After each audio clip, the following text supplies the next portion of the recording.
Welcome to the Long Range Pursuit Podcast, presented by Gunworks, where we learn about and share long-range shooting techniques, science, and gear.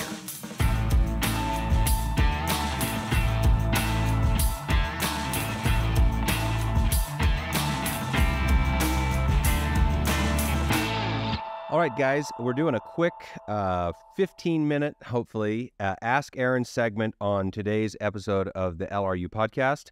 And what we're going to talk about today is the new Revic BLR10 Rangefinding Binocular. So it's a new product that we've just launched, and it's something that's been a long time coming. We've been a leader in the ballistic rangefinding space for over a decade. We had the first awesome product in the market that did real-time ballistic solutions, and the Revic BLR10b follows along in that vein, where it's just an awesome product. It has everything you need to be an excellent long-range hunter and shooter. So what we've done is we're getting a lot of questions, common questions on the sales team. We're seeing some stuff out there on the forums and some social media. So we collected some of the top questions, and obviously we'll update our specs on website, so there's lots of information there as well. But I have 8 questions here that I want to rapid fire through and Q&A for you guys. So first one was, why should I use the BLR10b instead of the BR4? So obviously this is coming from one of our many customers that use the BR4 Revic rangefinding product, which is awesome. Ranges forever, awesome target discrimination. I actually don't know that you could improve on like the functional specifications and performance of that device. But when it comes to hunting, the speed and ease of spotting, ranging, and multitasking to get your data solutions is probably the most significant and most important thing you can do to ensure success when there's fast things happening. And the difference between picking up a pair of binos and glassing, and then picking up your rangefinder and grabbing a range, and then going back to your glass to spot a shot or to reacquire the target, those seconds can cost you an opportunity. So I would say the number one reason why you should switch from the BR4 to the BLR10b is speed. You're going to get solutions faster, you're going to spot better, you're going to find targets better and get those ranges. So that's number one. The second one, which is really interesting, which obviously isn't an intended design benefit, but what we've noticed in the past several months of doing extensive testing with our device and performance versus the BR4, it's the steadiness that you get from putting 2 hands on. And if you remember, our first product, the G7 BR2, that was a horizontal orientation, and so you put 2 hands on the device. The BR4 is a monocular that's vertical, so you have 1 hand and maybe you steady it. So I really do think that being able to anchor on your face, 2 anchor points plus 2 hands, I think it builds a couple triangles and you actually get steadier on target. And I think that contributes to faster and more accurate ranges. So I think that's a secondary benefit of using the BLR10b. Okay, question number 2. Is there a wind solution output like the BR4? Guys, we are 100% the leaders in long-range hunting. And if you're not doing wind solutions, then you're making a toy product that does not deserve to be in the field and potentially utilized as a solution for long-range shots. Like, you have to calculate those values. All the quick rules of thumb aside, if you're not calculating those values, you are not doing the animal or yourself the service and benefit of eliminating as many errors as possible. So absolutely 100%. There's a wind solution output. So we pioneered the concept of the base wind solution with a vector wind option. That is our trademark. It's what everybody will copy because it's the way people use electronic devices in the field to get those shots. So let me describe that really quickly. We've got a couple cool videos that describe the difference between base wind and vector wind. Base wind assumes that you're making a hasty shot and the ranges are going to be limited to, say, sub half mile, 600-700 yard, very common shooting distances out here in the West when you're hunting. So if you take a range at 650 yards, what we do with the base wind is we assume a full value wind from 9 o'clock or 3 o'clock, and we report that value. So this is attached to your ballistic profile. I think a good number to pick is, say, a 5-mile-an-hour wind. I think most of us can learn to read wind brackets, 0, 5, 10, 15.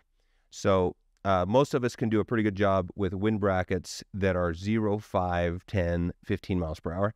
So if we have a base wind value that's 5, that would be a 9 o'clock or 3 o'clock wind that is a 5-mile-per-hour wind. When you get that range, we automatically show you the solution for wind for that 5-mile-per-hour full value wind. You can scale that really quickly. If it's a 10-mile-an-hour wind, you double it. If it's 15, you 3 times it. If there's no wind, you don't do anything. Now, when you assume a 9 or 3 o'clock, so it's direction independent, what you can't do is add spin drift. What you can't do is calculate aerodynamic jump. You can't do headwind, tailwind. You can't do Coriolis. But what you can do is the Eötvös effect. So a base wind solution will have the Eötvös effect, but the other things are turned off. When you go to a vector wind, which basically says if you dial in 10 mile an hour from 10 o'clock, then you'll get a solution specifically for that. And the output will actually tell you a direction to hold. So it'll tell you need to hold left X amount of minutes. And that will add all of those advanced ballistics and calculations in there. So a vector wind solution is, more like what we're used to with like a full Kestrel or, desktop computer type solution where you're speccing in all the information and turning all the calculations on. But being able to do that really quickly in the device and having that base wind solution value there instantaneously with that one button press, having that base wind solution in there and available instantaneously with that one button press is kind of a big deal. So that's number 2. So yes, we have wind. Number 3, how many profiles does the Bino hold at one time? Guys, this one's going to be controversial because I made a decision to only include one profile at a time. And based on a lot of years of feedback, based on anecdotal stories of people, not getting the right profile loaded up, based on some time tests where we challenged somebody to switch a profile on the device and challenged another person to get out their phone and open up the profile and sync it to the Bino, and syncing a new profile to the Bino wins every time. So as fast as you can be with your buttons, it's actually faster and more convenient to do it app to Bino and load one profile at a time. And that gives you the opportunity to review your profile and make sure everything's correct before you start. So I anticipate nobody is going to screw up and have the wrong profile loaded in a shooting scenario because of this more deliberate, more open, and more easy to access approach of having one profile on the device. Okay, number 4, what is the shoot-to solution? So we've been doing this forever, guys. We did a ballistic turret product back in 2006 when we started. Ballistic turrets give most of us who are not professional shooters that shoot every day, all the time, and have everything memorized, they give us the ability to communicate and effectively compensate for elevation in a very quick and effective fashion. A ballistic turret is your ballistic profile, your drop chart essentially marked on the elevation turret. And the way you use a ballistic turret is you get a range to the target, you just dial the turret until you hit that range. So if the target's 625, you dial it to 625 and you shoot. We've been doing this for way over a decade. I mean, we're approaching 2 decades. This is the most effective way to kill animals in the field. Now, the naysayers for ballistic turrets always complain about, what about a different set of conditions? What about an incline? What about on top of the mountain and different pressures and temperatures? Well, in 2011, we introduced the first range-finding product that corrected for all of those conditions on the fly. And it would output a range that you would dial to or shoot to. So if you had a 850-yard target, but the rangefinder says 773, that's your shoot-to range, and you dial 773 because the current conditions and the shot vector required only that much correction. So effectively, a shoot-to solution in a rangefinder makes a BDC turret every bit as effective as dialing MOAs, but it gives you the added benefit of being able to correct quickly on the fly with numbers that make sense. So you got an elk that's in the middle of a meadow, and you're dialed in at 675 yards, and he steps, 5-10 yards back. You can pull up 10 yards, but you don't know how many minutes that is unless you get another ballistic correction. So a shoot to BDC type turret combination is a way more effective killing combination that has all the precision and accuracy of MOA plus the added benefit of the BDC. So that's what a shoot to solution is. If you have any more questions, make sure to let me know, and I'll dive deeper into that. Maybe we can dive into the algorithms and show you how that actually works. Okay, let's talk some specs. So weight of bino, so this is question number 5, weight of bino compared to the other big 3, height, weight, size, specs, etc. Okay, so one of the things that we were looking for with this binocular was compact. And we set out to do a short design and stay away from the big, tall, bulky designs. Now, we come to the market with a 12 by 50 type bino. It's like, yeah, maybe that one's going to be a little bigger. But a 10 by 42 should be compact. It should be something that even the cameraman will carry because it's not too bulky. So we can run like a Kuiu large size. We'll actually try to put out a chart that shows some of the common sizes of bino harnesses that fit, but you'll find it's a size down from the big stuff. So Zeiss Victory, the overall length we have at 6.5 inches. Our Revic bino is 5.2, so we're plus or minus. Revic is minus 1.3 inches from a Zeiss Victory. The Swaro EL range is 6.6, so we're minus 1.4 inches. So we're talking a pretty significant difference in height. And the Leica Geovid Pro 10 by 42 is 6.9 inches. So that's 1.7. It's almost 2 inches shorter than a Leica. So that's very significant. Now, there's always a trade-off. It's not in weight because we're also lighter than those units are. So weight on the Zeiss is 33.9. So we're over 2 ounces lighter. Weight on the Swaro is 32.6. So we're an ounce lighter than that. And the weight on the Geovid Pro is 34.2, so that's 2.5 ounces lighter than the Geovid Pro. So we're 5.2 inches in height, and then our weight is 31.7, so we're just under 2 pounds on the bino. So we're a lighter and shorter product than those. So back to the trade-offs. Number 7 is a double question, which is where is the bino made and how is the glass? And I'll get back to number 6 here in a minute. So Myanmar is the country of origin. So that's a small country next to India and Thailand. So a nice manufacturing company. We've got a really nice factory over there that is doing a great job assembling. We're getting good quality products. All the products that come to us get QC'd for optical performance, mechanical performance, and laser performance. And we check software and ranging performance as well. So all that stuff gets done here at our shop at a 100% basis. And then we package up and ship out. So Myanmar's country of origin. So let's talk, how good is the glass? This is one of those things that's actually a real pet peeve for me because, you know, when you start talking about how good is the glass, the only way to really compare is either you go use the product for a half a day and in a real hunting situation, or you get into some very, very esoteric engineering type specifications. So I'd like to keep it simple on optical performance. Let's talk a couple things that are really important. I think field of view is important. I think light transmission is important, and I think resolution is important. But there's a whole lot of other things that you can design a product to do, but let's just focus on those. We worked really, really hard on this optical system to optimize for ranging performance. Our goal is to be able to range better than the competitive binoculars in the space. And all of our guys are using high-end European products, so we need to beat those guys for range. So that was the goal. To get that goal in this size package and to be lighter and everything, it feels like our one trade-off, like the one gotcha, is light transmission. Because when you compare us on light transmission, we're claiming 80% for full spectrum. When you measure other devices in a similar fashion, you're going to find light transmission numbers that range everywhere from upper 70s to 90. So the guys that absolutely dominate the light transmission space is the Swarovski EL range. They absolutely dominate in the light transmission space. I had a pair of Leica Geovid Pros I sent off and had measured at 77 and 79 for left and right for light transmission, which is actually less than what we're claiming on the 80%. But this was probably about 5 or 6 years ago. They're claiming a lot higher number now. And I don't know if that's a full spectrum or if that's just one wavelength of light. So that would make a difference.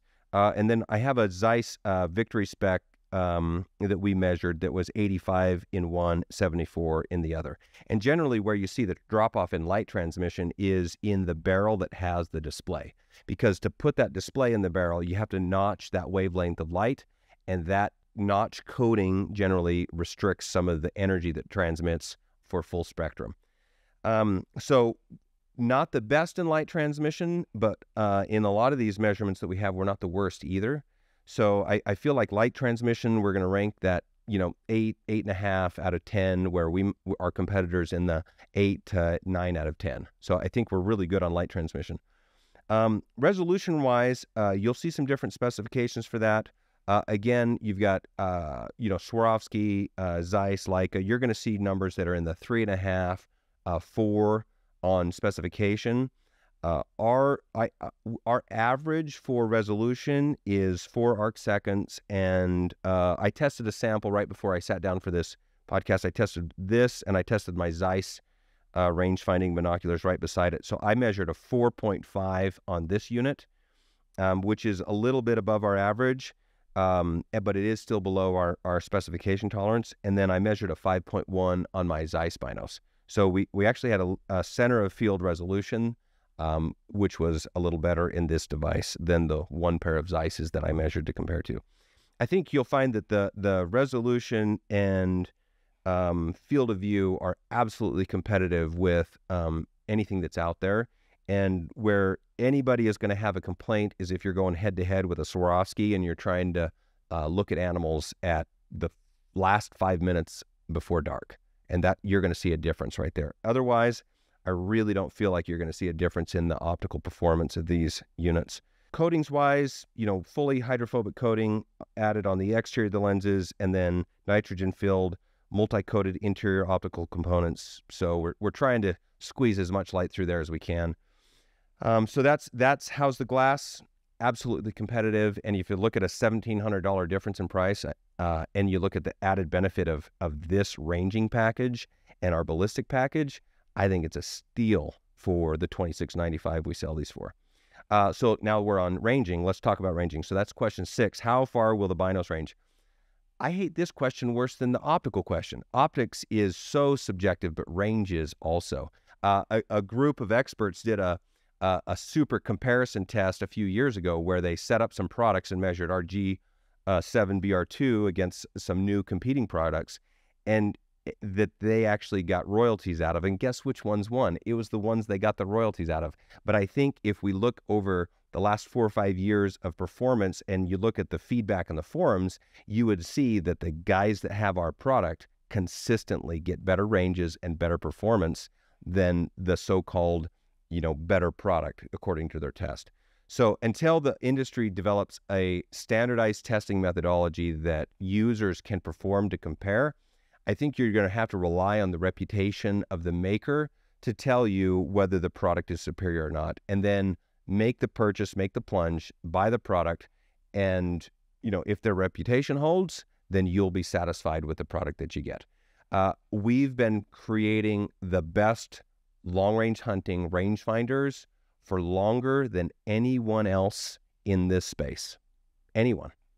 Swarovski, SIG, any of these guys. We have had products on the market that have been superior, class-leading products for longer than anyone else. So take that in mind. Take that reputation that we're staking everything on, and I'm going to tell you, this is the best ranging product that you're going to get in a binocular that doesn't get into the 1550 nanometer wavelength military spec. So this product is going to beat everything that we go head to head with.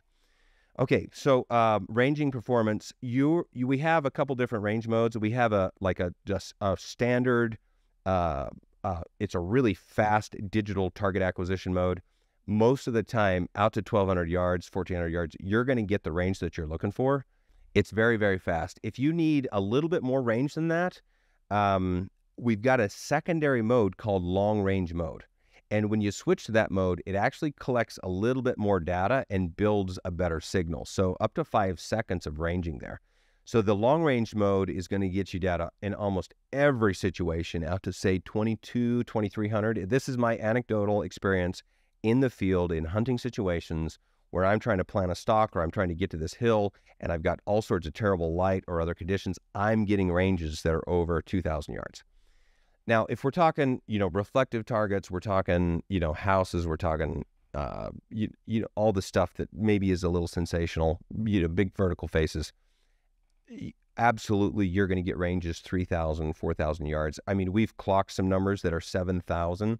So a little tongue-in-cheek answer to how far will it range is there's no limit to how far this binocular will range other than the atmospheric conditions and the target reflectivity. So based on those conditions, you're going to be able to get a range. And in hunting situations, the sub 1,500 yard stuff, you're going to get a range.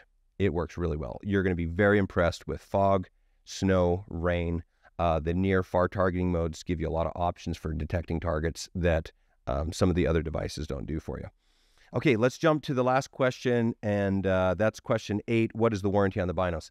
So warranty is a big question. We have companies in our space that have huge margins, that do huge volume and import stuff at a low cost, and they're able to just say, if it breaks, we'll just replace another one. That's not what our company does. We invest big dollars in R&D to bring algorithms and new systems and methods to the industry, and we do a really good job of manufacturing and sourcing and bringing you great products, but it's expensive. And I felt, what is another company that also has a great reputation, that does great products, that works really hard and does very high-end, high-quality products, and that's Swarovski. And I said, this is the company that we need to emulate. Rather than throw away products, we need to emulate who are the guys that are doing the high-end stuff. Let's warranty our products and treat customers the same way they do. So we looked at Swarovski's warranty, and we modeled our warranty program after theirs. Basically, it's 5 years on optics and mechanics, and it's 2 years on electronics. And each one of those warranties has kind of a goodwill period that adds on to it. So on the optics and mechanics, there's a 5-year goodwill period, and on the electronics, there's a 3-year goodwill period. So that gets you 10 years of support on the optics and mechanics and 5 years of support on the electronics, which is, I think that's class-leading, industry-leading for high-end products that have a great reputation and offer awesome features and value to the customer. So that's what our warranty is. We'll make sure that's published and available. We also have a really cool registration program that we're trying to roll out over the next few days, but stay tuned for that for anybody that's already bought a Revic Bino or is interested in buying one in the future. So there's the Ask Aaron segment, and I don't think I even came close to 15 minutes, so I'm sorry if I gave you some false advertising at the beginning, but I talked as fast as I could. Any more questions, send them in on social media, drop them on an email, and we put together a little bigger list and a little bit more interactive event, do a YouTube live, and make sure we get everybody involved in understanding all the really cool stuff about the new Revic BLR10b Ballistic Rangefinding Binoculars. If you like what you're hearing here, please take a second and give us a 5-star rating and a positive review on iTunes or on your favorite podcast app.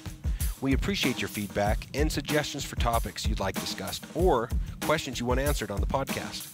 You can reach out on Facebook or Instagram or send us an email to podcast@gunworks.com. Also, be sure and check out our full offering of long-range gear at gunworks.com. Use promo code LRP for free shipping on any order.